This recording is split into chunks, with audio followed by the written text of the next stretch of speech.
세 번째 시간을 시작하겠습니다. 세 번째 시간에는 지금까지 쭉 벌어졌던 한일 격차가 어떻게 축소, 해소됐느냐, 극복이라고 표현할 수 있겠는데, 그 배경을 살펴보고, 그 이후에 이제 일본과 이제 맞짱을 뜨는 반일로 이어지는 그 과정을 보도록 하겠습니다. 양국 격차 이제 축소의 계기로 조선병합을 들 수 있다? 이렇게 식민지 근대화론자 이런 분들, 조선이 우리를 합병했기 때문에 그 당시 단기간에 당시 조선보다 일본은 한 수십 년 앞섰잖아요. 5, 60년 이상 앞섰을지 모르겠습니다. 5, 60년 이상 앞선 나라가 병합을 했기 때문에 그 나라에 앞선 근대식 제도, 법제, 이런 그 다음에 학제, 이런 것들이 도입됐다. 그런 식민지 근대화론인데요. 거기에 대해서는 학계 내 의견이 있습니다. 그렇죠?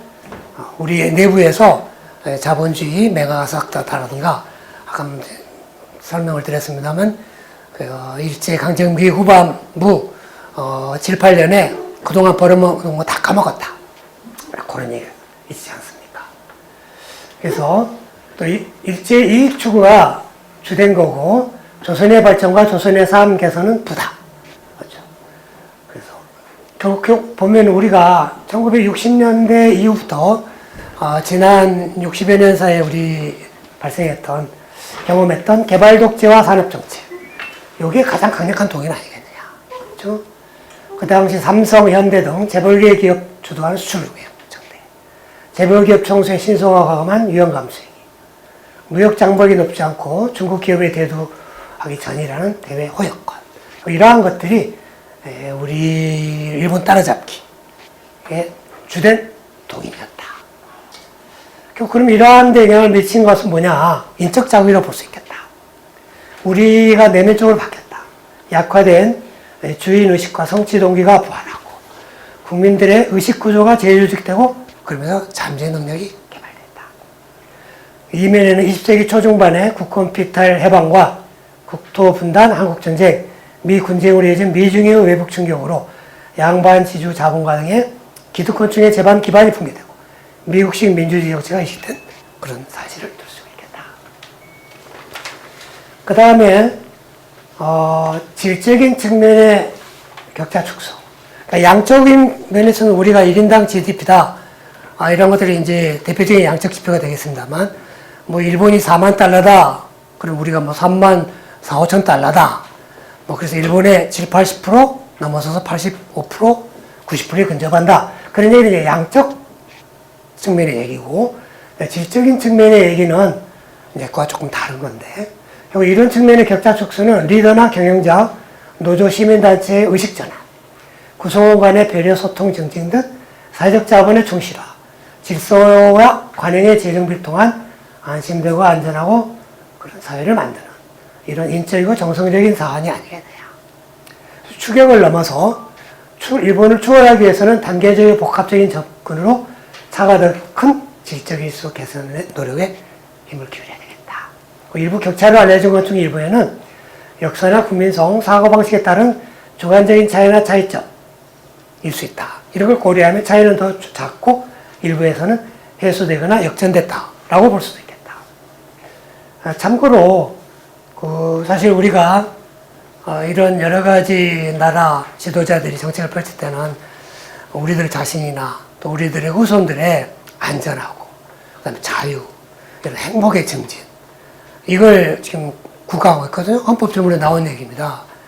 정부가 한 나라가 추구할 게 안전하게, 자유롭고 행복된 나라로 우리와 우리들 자손들을 물려주자, 그런 얘기인데, 거기에 중요한 사안 중에 하나가 행복이잖아요. 근데 이 행복의 측면에서 보면은 금년도 기준에 보면 156개 국가를 조사했는데 우리가 54위, 일본이 58위로 일본보다 앞섰어요. 아까 말한 경제적인 양적 측면에서는 우리가 뒤져요. 또 뭐 사회적 지원이나 여기서도 뒤져요. 기대 건강 수명도 약간 뒤져요. 인생 선택의 자유, 부패 인지도 약간 뒤져요. 우리가 앞서는 것은 넉넉한 사회. 우리가 일본보다 기부를 좀 잘하고 사람들끼리 뭔가 좀 잘못해도 너 그렇게 봐주는, 지하철에서 좀 시끄럽게 하고 휴대폰 써도 좀 봐주는, 뭔가 좀 넉넉한 사회. 그거 하나만 앞서고 나머지에서는 일본보다 못한데, 근데도 어떻게 일본보다 사회는 앞서느냐. 우리 사회는 앞서는 낙천적인 성격이.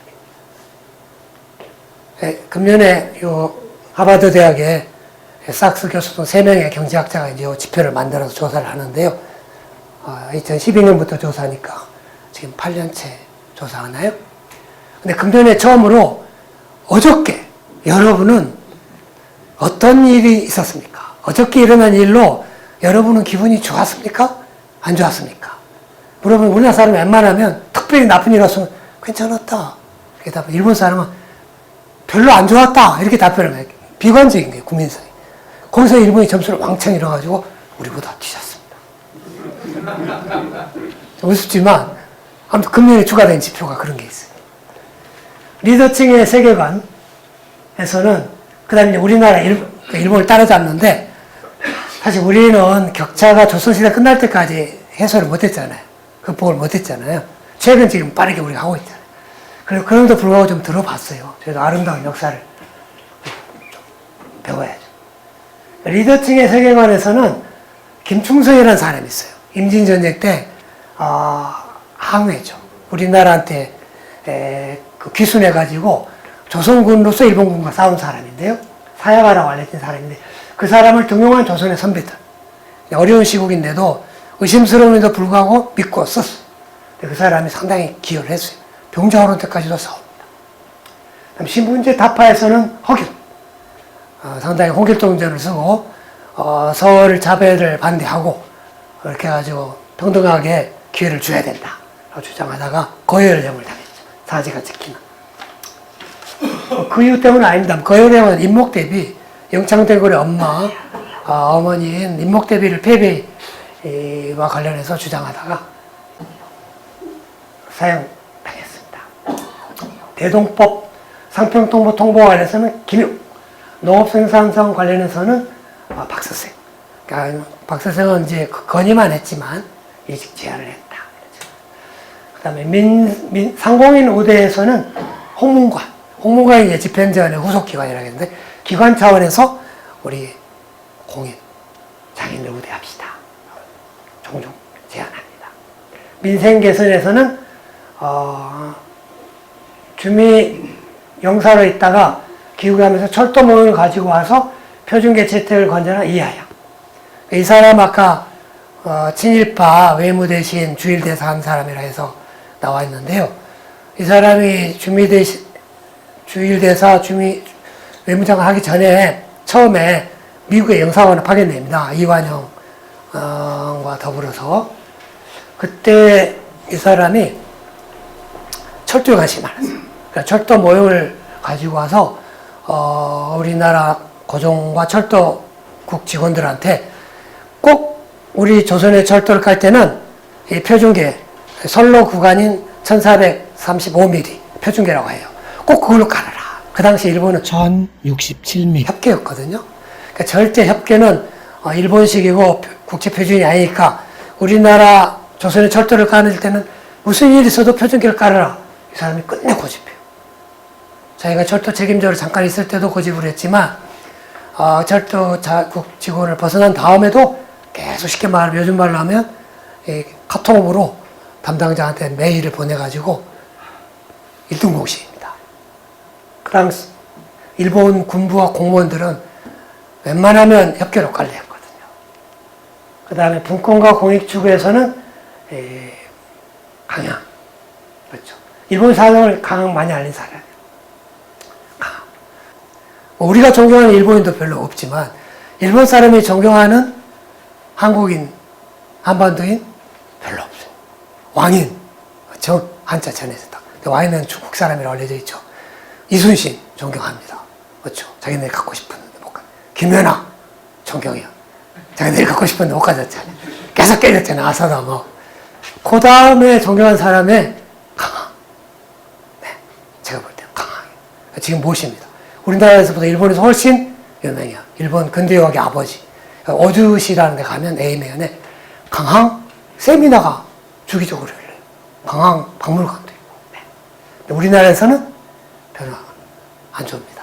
선조한테 알렸더니 선조가 고생했다. 말 한 필 주고 고향에 내려가서 좀 쉬어라. 그 후에 중용 안 해요. 고향에서 서당 선생님마다 일생을 거의 마감하신 분입니다. 그 다음에 근데 이분들의 주장, 뭐 허균이나 박서생, 홍문과 강항 이분들의 제안과 경고는 다 그때 받아들여지지 않고 그로부터 수백 년, 300년 이상 지난 다음에 받아들여집니다. 김충서, 사야간, 허균, 김유, 박서생, 명생이 정삼품 당상관 영감 출신인데 사진 하나 없어요. 후손들이 뒤늦게 훌륭한 부인에 알았는데 모시려고 할 때는 임명정도 없어서 비속밖에 없어요. 좀 냉대받았나 모르겠어요. 돌아온 다음에 집현전 최고 책임자가 먼저 부재학이거든요. 그 다음에 공조 참의, 병조 참의. 결코 이 정의품, 이 정의품으로 올라가지를 못해요. 대감이 되지 못했습니다. 그 다음에 이제 역사의 품격고, 그 다음에 이제 반일 종족주의고로 얘기를 마치고 끝내겠습니다. 역사의 품격고는 아까 조금 말씀드렸어요. 그래서 좀 빠른 속도로 넘어가겠습니다. 그러니까 역사가 암전되거나 퇴보, 그 다음에 뭐 아까 말한 왜곡, 누락시키면 실격이라고 그랬잖아요. 그런 역사를 적어야 되는데 우리 역사에는 상대적으로 실격이라고 역사로 규정할 수 있는 부분이 좀 많은 것 같더라.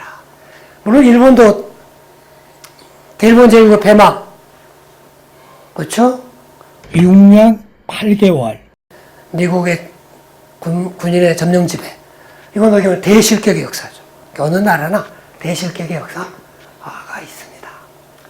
품격성언이라는 것은 백성의 눈높이, 실격의 역사, 역사의 품격 이런 걸 가지고 역사를 이해를 시도하는 사관이다. 제가 만들어 본 사관이에요. 네가 먼저 사관 함부로 만들어 하시면 사관의 풀을 쫓아봤더니 200년이 안 됩니다. 뭐 우리가 아는 뭐 식민사관, 민족사관 이런 건 뭐 그냥 몇십 년밖에 안 되고요. 그 도쿄재판사관, 자학사관 이런 것도 몇십 년. 그 다음에 문명사관, 토연비 이런 것도 몇십 년. 그걸 혹시 좀 목소리 거슬러 나가면 뭐 휘그 사관이다, 뭐 승자 사관이다 이런 게 있는데요. 이런 것도 200년 안 되더라고요. 그래서 제가 품격 사관 이런 걸 만들어서 역사 이해를 시도를 해봤습니다. 결국 한 나라의 역사를 품격 있게 유지하는데 제일 중요한 것은 리더층의 세경과 포용성이더라. 우리의 성군으로 받드는 우리 세종대왕이 지금부터 580년 전. 좀 더 열린 세계관, 한참 큰 포용성을 가졌더라면 우리는 일본과의 격차가 벌어지지는 않지 않았을까. 인구 격차 수준, 그 다음에 농업 생산성, 뭐 기후 풍토에 어떨지 않습니까? 그 정도의 격차일 텐데 결국 인구 격차, 이해 격차를 확대시킨 데는 우리 리더들이 문제가 있었다. 근데 태종과 세종은 조선시대 끝날 때까지 범해서는 안 될 성군이었어요. 그게 우리의 주박인 것 같습니다. 그게 우리의 굴레였고 멍해였던 것 같아요. 왕과 사대부들의 멍해였다.